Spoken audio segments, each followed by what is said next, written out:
আমি ব্যক্তিগতভাবে মানুষ কেমন দুইজন ধরো আর আমি কি কেমন কেউ জিজ্ঞেস করুন তুমি উত্তরটা দিয়ে দাও ব্যক্তিগতভাবে মানুষ কেমন সামনে একটু আগে দাও। হ্যাঁ, ওর মনটা সাগরের মতো উদার, পরোপকারী।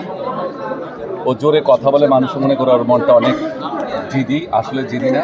ওর মনটা হলো তুলার মতো নরম। আর বিশেষ করে পরোপকারীটা ওর কাছে বেশি। নিজে না খেয়ে অন্যজনকে খাওয়াবে, নিজের হাতে পকেটে টাকা না থাকলেও অন্য কোনো মানুষ যদি টাকা চায় কারো কাছ থেকে হাওলাত করে নিয়ে এলেও দেবে। এইটা হলো তার স্বভাব। এটার জন্য তার অনেক সমস্যা হয়, অনেক সময় আমি বকি, কিন্তু তারপরও সেইটা করে। আর ব্যক্তিগতভাবে আমি কালকে গিয়েছিলাম মানিকগঞ্জ।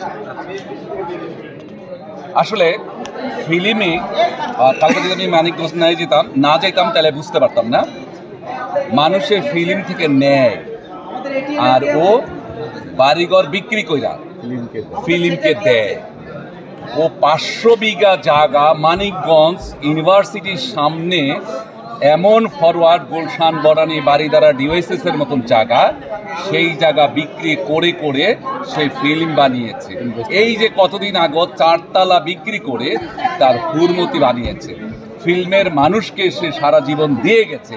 যারা মনে করেন যে ও ফিল্ম থেকে কামাইয়া এই করেছে, সম্পূর্ণ ভুল ধারণা। আপনাদের চিন্তা শক্তি সব চেঞ্জ করে দেন। মানিকগঞ্জ গিয়ে দেখে আসেন ওর কি আছিল আর কি আছে। ও ফিল্মের জন্য আমাদের জন্য আশীর্বাদ। ও ফিল্মকে ভালোবাসে, ফিল্মের জন্য জীবন যৌবন সব শেষ করেছে।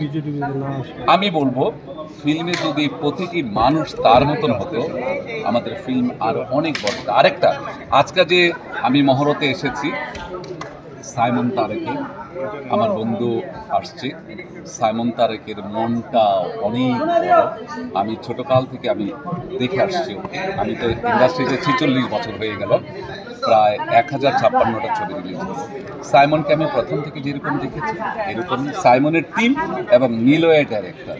আমি নিলয়ের ডাইরেক্টর সেটা আমি জানতাম না, পরে জানলাম। নিলয় সরি ভাইয়া, তোমার ছবিটি ভালো চলে, আমিও কাজ করবো। তুমি যেহেতু সাইমন দেখেছে তো, আর সর্বোপরি আমার জন্য আমি কিছু বলবো না, শুধু আমার বন্ধুর জন্য আপনারা সবাই দোয়া করবেন।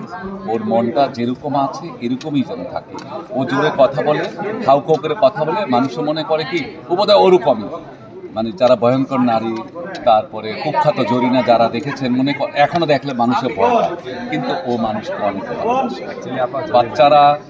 বাচ্চারা দেখলে ওকে ভয় পায়। সেই বাচ্চাদের ওগুলো নিয়ে কথা বলে। ওর মনটা তুলার মতো নরম।